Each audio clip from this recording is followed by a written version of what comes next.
Olmaa sharafa maallaqaa kan guyyaa hardhaa ittiin olee kanneen akka Dubaay Diraam, Saudii Riyaal, Ameerikaa Doolaar, Kanaadaa Doolaar, Awustiraaliyaa Doolaar, Swiss Frank, Paawundi Sterlingii, Chaayinaa Heewwan, Turkii Riilee, Oomaan Riyaal, Kaatar Riyaal, akkasumallee Joordaan Diinaar, Bahareen Diinaar, Yemen Riyaal, Israa'el Shiqil, Ijipshiyaan Paawundi, Indiyaan Ruupii, Swiss Frank biyyoota hunda isinii qabadheen dhufeen jira jechuudha.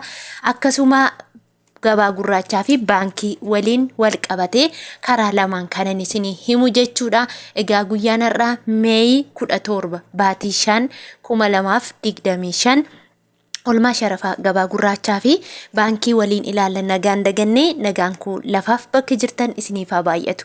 Hordoftootaa fi jaallatamtoota kabajamtoota maamiloota kiyya warri mana koof haaraa taatan like share subscribe gochuun gara maatii kootti dabalama isiniin jedha. Odeeffannoo yookiin immoo informationii adda addaa yeroo hundumaa akkasin bira ga'uuf immoo notification all irra godhadhaa isiniin jedha. Turtiin keessan hanga dhumaa na wajjiniin haa ta'u. Egaa akkuma beekamu gabaa gurraachi guyyaa har'aa jechuudha. Meey 17 baay'ee gadi qannaseetiin jira jechuudha. Akkuma sadarkaa maallaqni isaa ittiin jiruun qannasee yookiin immoo hir'iseetiin jira jechuudha. Karaa baankiitiin illee More waan baay'ee hir'iseeruu hin qabu. Karaa gabaa gurraachaatiin garuu gadi hir'iseetiin jira jechuudha. Guyyaa eengaddaa inni isinitti himeef guyyaa har'aa adda addummaa yookiin immoo garaagarummaa qaba.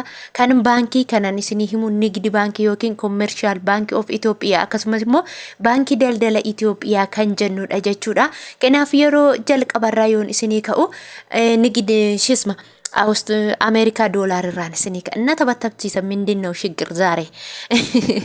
Inna tokko fa'aa jechuudha. Ameerikaa Doolaar irraan isinii ka'a. Ameerikaan Doolaarri tokko guyyaa har'aa 157 tuqaa 31 oolee jira. Egaa akkuma beekamu guyyaa eengaddaa darbeerraan guyyaa har'aa birrii 3 ol qannaseetiin jira jechuudha. Takkaadhaani ol ka'uun maallaqaa waan nu fayyadu tokkollee hin qabu. Yoo maallaqni gadi qannase ol ka'insi doolaaraa yeroo inni gadi qannasu biyya keessaallee meeshaaleen adda addaa waan inni bittaa fi gurgurtaan hundillee akka gadi qannasaa deemu jechuudha. Garuu nama gammachiisa yeroo ol ka'u jedhanii unutti nu gammachiisa. Birrii lakkaa'uun faayidaa tokko hin qabu. Birrii nuti lakkoofnu faayidaa hin qabu jechuudha biyyatti yoo baay'ate. Akkasumas immoo maatiin keenya biyyaallee ni miidhamu jechuudha. Akkasuma karaa baankiitiin immoo guyyaa har'aa jechuudha Ameerikaa Doolaarri tokko 124.0 yookiin duwwaadhaan oolee jira jechuudha. Inni itti aanu Awustiraaliyaa Doolaaridha. Awustiraaliyaa Doolaarri tokko karaa gabaa gurraachaa yookiin ethio.blackmarket.com 100.68 oolee jira. Inni kun irree birrii 2 ol qannaseetiin jira jechuudha. Inni itti aanu Kanaadaa Doolaaridha. Kanaadaa Doolaarri tokko guyyaa har'aa 112.45 oolee jira. Kunillee birrii 2 ol qannasee jira jechuudha. Inni itti aanu Swiss Frankiidha. Swiss Frankiin tokko karaa gabaa gurraacha yookiin ethio.blackmarket.com guyyaa har'aa 187.60 torbaan oolee jira. Akkasuma karaa baankiitiin immoo Swiss Frankiin tokko 134.14 oolee jira jechuudha. Inni itti aanu Yuuroodha. Yuuroon tokko karaa ethio.blackmarket.com yookiin karaa gabaa gurraachaatiin 175.30 oolee jira. Inni itti aanu Yuuroon tokko jechuudha karaa baankiitiin immoo 128.33 oolee jira jechuudha. Akkasuma Swiidin Kiroonidha. Swiidin Kiroon tokko karaa ethio.blackmarket.com yookiin karaa gabaa gurraachaatiin 16.7 oolee jira jechuudha. Akkasuma Paawundi Sterlingiin tokko karaa gabaa gurraacha yookiin ethio.blackmarket.com 208.95 oolee jira. Karaa baankiitiin immoo 152.38 oolee jira jechuudha. Akkasuma inni itti aanu Turkii Riileedha. Turkii Riileen tokko karaa gabaa gurraacha yookiin ethio.blackmarket.com 4.4 oolee jira. Inni itti aanu Chaayinaa Heewaanidha. Chaayinaa Heewaan tokko karaa ethio.blackmarket.com yookiin karaa gabaa gurraachaatiin 21.78 oolee jira. Karaa gabaa gurraachaatiin immoo karaa baankiitiin immoo 16.67 oolee jira jechuudha. Akkasuma inni itti aanu Oomaan Riyaalidha.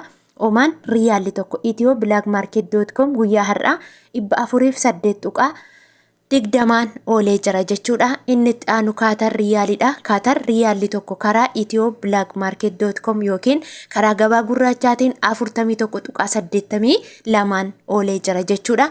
Akkasuma kuweet diinaaridha. Kuweet diinaarri tokko karaa ethio-blackmarket.com yookiin karaa gabaa gurraachaa 511 tuqaa 36 olee jira. Garmalee tokko jechuudha. Birrii 10 ol qannasee jira jechuudha. Akkasuma karaa baankiitiin immoo kuweet diinaarri tokko dhibba 394 tuqaa 78 olee jira jechuudha. Inni itti aanu Dubai diraamidha. Dubai diraamni tokko karaa gabaa gurraacha yookiin ethio-blackmarket.com guyyaa har'aa 42 tuqaa 78 olee jira jechuudha. Innillee qannasee argisiisee jira. Karaa baankiitiin immoo Dubai diraamni tokko 33 tuqaa 76 olee jira. Inni itti aanu Saudi Arabiyaa riyaalidha. Saudi Arabiyaa riyaalli tokko karaa gabaa gurraacha yookiin ethio-blackmarket.com 41.91 olee jira jechuudha. Egaa akkuma beekamu Saudi Arabiyaa riyaalli jechuudha qannasee jira. Warri Saudi Arabiyaa siistama yookiin akkaataa isaanittiin ergan namoonni maallaqa baay'ee qabdan 27 jira jechuudha. Guyyaa har'aa 27 jechuun maallaqa qabdan sana 27 firtu jechuudha. Fakkeenyaaf 3,000 yoo qabaatti 3,000 baay'isuu 1,000 hiruu 27 jettanii argattu. Namoonni birriin keessan immoo garmalee xiqqoo ta'e immoo jechuudha 27 adiitti siqee jira jechuudha. Inni kunis akkasittiin fakkeenya 500 yoo qabaatte 500 baay'isuu 1,000 hiruu 27 tuqaa 50 yookiin immoo tuqaa 5 jettu jechuudha. Mashwaarri nama kamiitu qixxeema 50 jechuudha. Birri baay'ees birri xiqqoonis mashwaarri wal qixadha jechuudha. Akkasuma karaa baankiitiin immoo 33.0 yookiin duwwaa'an olee jira jechuudha. Inni itti aanu Joordaan diinaaridha. Joordaan diinaarri tokko karaa ethio-blackmarket.com yookiin karaa gabaa gurraachaa 221.69 olee jira. Inni itti aanu Bahrein diinaaridha. Bahrein diinaarri tokko karaa gabaa gurraacha yookiin ethio-blackmarket.com guyyaa har'aa 417.40 olee jira. Akkasuma Yemen riyaal tokko karaa gabaa gurraachaa yookiin ethio-blackmarket.com 0.64 olee jira jechuudha. Akkasuma Israa'el shiqil tokko karaa gabaa gurraachaa yookiin ethio-blackmarket.com 44.19 olee jira jechuudha. Inni itti aanu Egyptian poundidha. Egyptian poundiin tokko karaa gabaa gurraachaa yookiin ethio-blackmarket.com 3.13 olee jira. Inni itti aanu Indian rupiidha. Indian rupiin tokko karaa gabaa gurraacha yookiin ethio-blackmarket.com 1.83 olee jira jechuudha. Egaa hordoftootaaf jaallatamtoota kabajamtoota maamiloota kiyya viidiyoon kiyya guyyaa har'aa kana fakkaata. Namoonni viidiyoon koo isinitti tole laayik gochuu hin dagatina. Turtii biraa yookiin immoo odeeffannoo karaa biraan hanga walitti deebinutti turtii gaarii isiniif haa ta'u. Nagaan tura.